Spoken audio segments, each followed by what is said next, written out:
Buddha is traveling with his disciple Ananda. They are both tired. They want to reach the next town before sunset.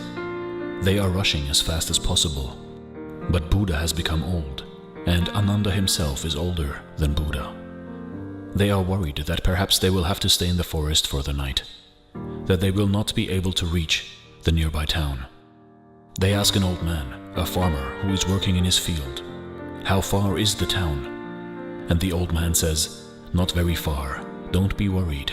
It is just 2 miles at the most. You will reach it." Buddha smiles. The old man smiles. Ananda cannot understand what is going on. 2 miles have passed.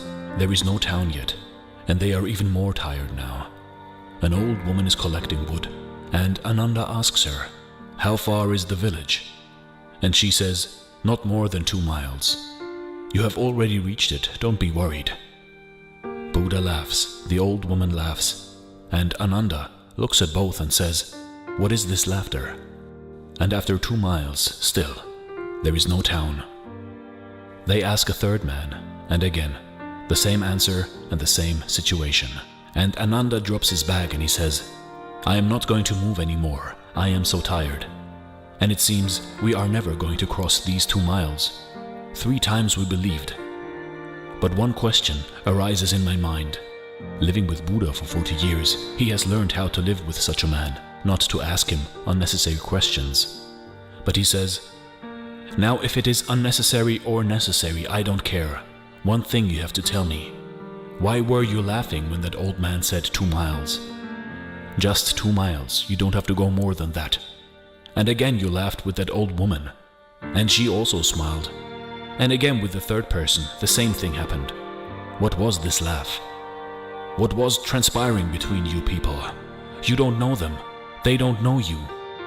Buddha smiled and said, "Our profession is the same. When I laughed, they laughed. They understood that this man belongs to the same kind of profession, where you have to keep people encouraged. Just 2 miles, just a little more." He said, "For my whole life, I have been doing that. People finally reach, but if from the very beginning you tell them 15 miles, they will drop then and there. But by 2 miles and 2 miles, they will pass 200 miles. And I laughed at those people, because I know this village. I have visited this village. I know it is not 2 miles. But I kept quiet, because you were so eager to know how far it was. I knew that we were not going to make it. But what was the harm? You could ask them. You can understand a deep phenomenon of human psychology. These people are compassionate people. They were not lying. They were simply encouraging you. The first old man pushed you 2 miles. The second old woman pushed you 2 miles. The third man also pushed you 2 miles. You just needed a few more people, and you would have reached the town. But now you have dropped your bag. It is okay. We can stay here under this big tree. The town is still not 2 miles. You see, in life, we should keep encouraging each other.